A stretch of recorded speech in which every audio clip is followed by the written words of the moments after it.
لہذا اپنے آپ کو انسان بنانے کے لیے بچپن سے ہی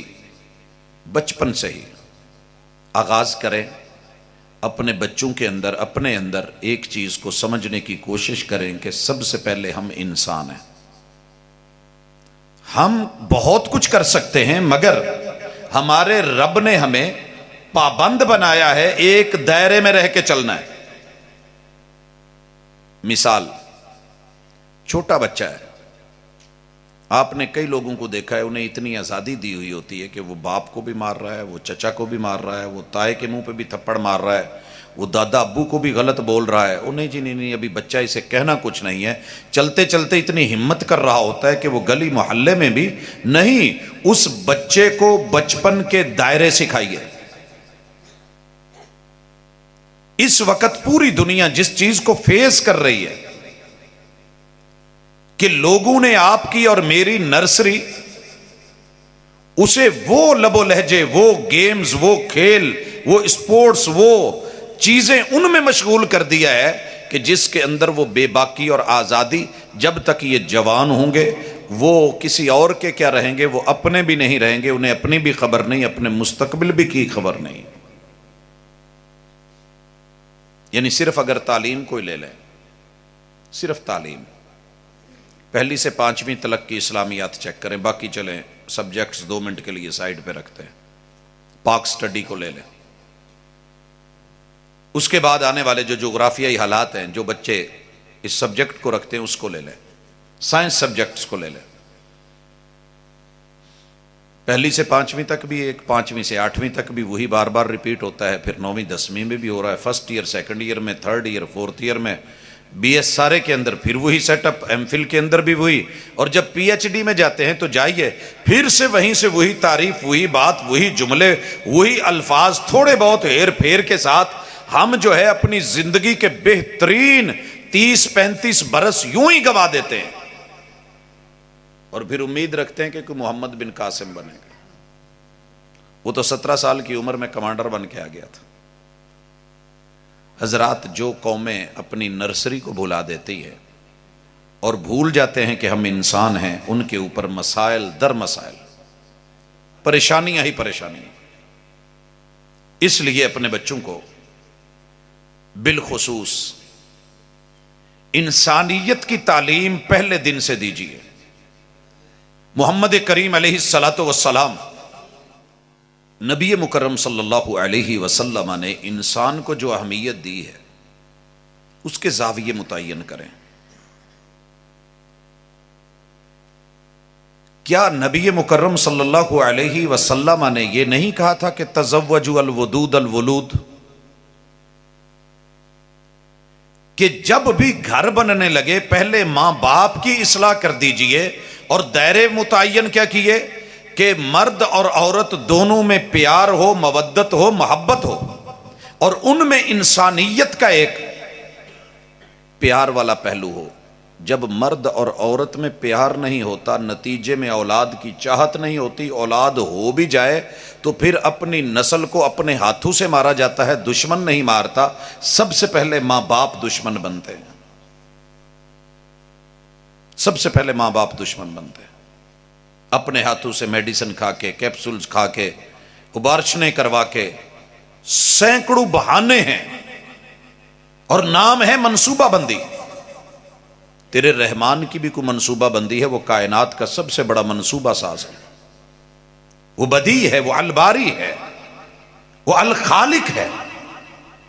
تو محمد الرسول اللہ صلی اللہ علیہ وسلم نے جو ہی یہ آواز لگائی ساتھ میں یہ بھی بولا، یا معاشر الشباب من استطاع منکم الباءۃ فلیتزوج، اور جوانوں تمہارے اوپر جوانی ہے تو اپنا جوڑا بناؤ.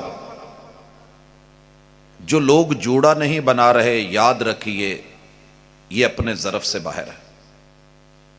اور جوڑا بنانے کا شرعی طریقہ رسول اللہ صلی اللہ علیہ وسلم نے سمجھایا. کائنات کی سب سے بہترین محبت اور پیار وہ ہے جو نکاح ہے. اسی لیے تزوجو، پیار کیجئے مگر نکاح کے ساتھ. الودود الولود، تمہارے نکاح کے جو دائرے ہیں وہ محبت پیار کے. اور سورہ روم میں اللہ تعالیٰ نے یہ جو تمہارے جوڑے بنے ہیں اس کو رب نے نشانی قرار دے کر کے کہا کہ تمہاری جانوں میں سے اللہ نے تمہاری ہی اہل خانہ کو بنایا ہے، اور مقصد یہ ہے کہ تمہیں سکون ملے، تمہیں مودت ملے، پیار ملے، عزت ملے، احترام ملے۔ اگر نکاح کا آپ نے یہ دائرہ مقرر نہیں کیا تو آپ دنیا کو دیکھیں گے، گھر ٹوٹ جائیں گے، لڑائیاں ہوں گی، جھگڑے ہوں گے، بیکار کی زندگی ہوگی، تو تکار ہوگا اور مار دھاڑ ہوگی، قتل و غارت ہوگی۔ نتیجہ یہ نکلے گا کہ وہی جنہوں نے اپنی زندگی میں ایک دوسرے کا ساتھ نبھانے کے لیے قبول ہے بولا ہوتا ہے، وہ اپنی زندگی کو اس کے ساتھ فضول سمجھ رہے ہوتے ہیں، لائنیں الگ ہو جاتی ہیں کیونکہ دونوں اپنی اوقات میں رہنا ہی نہیں چاہتے۔ اسی طرح آپ کو علم ہے کہ شریعت نے مودت کے لیے، ولادت کے لیے 3 موٹے موٹے رستے اپنائے ہیں۔ ان میں سے پہلا نسبت اور منگنی ہے، نسبت اور منگنی ہے، دوسرے نمبر پہ نکاح ہے، اور تیسرے پہ ولیمہ ہے۔ یہ ہیں ہمارے دائرے، یہ تھا ہمارا ظرف۔ لیکن نکاح کرتے، شادی کرتے، ہم اپنے کتنے ظرف ہیں جن سے باہر آئے، کہاں کہاں نکلے ہیں۔ مشرق کو دیکھا، مغرب کو دیکھا، شمال جنوب کو دیکھا، سب کو دیکھا۔ نہیں دیکھا تو اپنی بندگی کو، طرز بندگی میں محمد رسول صلی اللہ علیہ وسلم کی سیرت کو نہیں دیکھا۔ یہی وجہ ہے کہ آج اتنے بوجھ تلے دب گئے ہیں کہ بس چلتے ہوئے شادیاں نہیں ہوتی، اور اگر ہونے لگیں تو پھر کئی کئی سال کمر سیدھی نہیں ہوتی۔ حالانکہ اس میں شادی کے اوپر والے 3 نقطے ہٹا دیے جائیں تو یہ سادی ہے، اور جتنی سادی تھی اتنی اس میں خیر، اتنی اس میں بھلائی، اتنی اس میں اچھائی تھی۔ اور پھر اس کے بعد شریعت نے جو دائرے مقرر کیے تھے بیوی کے اور حدود مقرر کی تھی شوہر کی، دونوں اس میں نہیں رہے، نہ شادی سے پہلے، نہ شادی کے دوران، نہ شادی کے بعد، نہ کوئی گھر والا دائرے میں رہا ہے۔ اور اینڈ پہ جملہ سنتے ہیں کہ شادی خانہ آبادی نہیں، یہ خانہ بربادی رہ گئی ہے۔ تو میرے دوست، کلا ان الانسان لیطغی، یہ اس کی طغیانیاں ہیں جو اس کو لے ڈوبی ہیں، وگرنہ کہنے والے نے بڑا خوبصورت کہا تھا کہ بیوی سے زندگی بنتی ہے جنت بھی جہنم بھی۔ یہ گھر کی زندگی، یہ دنیا کی زندگی۔ شوہر سے زندگی بنتی ہے جنت بھی جہنم بھی۔ یہ شادی اپنی فطرت میں نہ چنگی ہے نہ ماڑی ہے۔ کاش کہ ہم ان دائروں میں رہتے۔ آگے بڑھیے، شب وصل میں ہم اپنے دائرے سے نکلے۔ رسول اللہ صلی اللہ علیہ وسلم نے اس کا بھی دائرہ سکھایا، اپنے ظرف میں رہنا سکھایا۔ اس وقت کے جذبات، ہمارے خیالات، ہمارے تصورات، ہماری اونچی اڑان، ہماری پروان، دوستوں کے مشورے، سہیلیوں کی آراء، ان کو نبھاتے نبھاتے ہم کہاں کے کہاں پہنچ گئے۔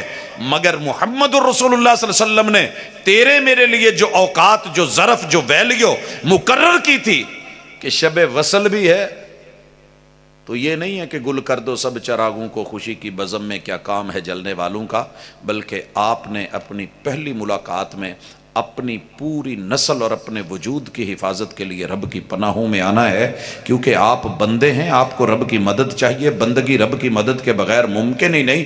ایاک نعبد و ایاک نستعین، خلاصہ نکالا گیا سورۃ الفاتحہ میں۔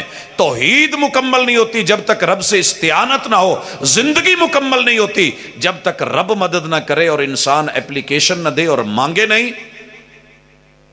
سچی بات یہ ہے کہ میں تقریباً پچھلے سال کا یہ سروے ہے کہ جن دوستوں کی شادی ہوتی نا، میں تھوڑا بہت ملتے ہوئے خاص طریقے سے پوچھ لیتا کہ سنائیے کیسی رہی رات، تو وہ سمجھتے کہ شاید میں کچھ اور پوچھ رہا ہوں۔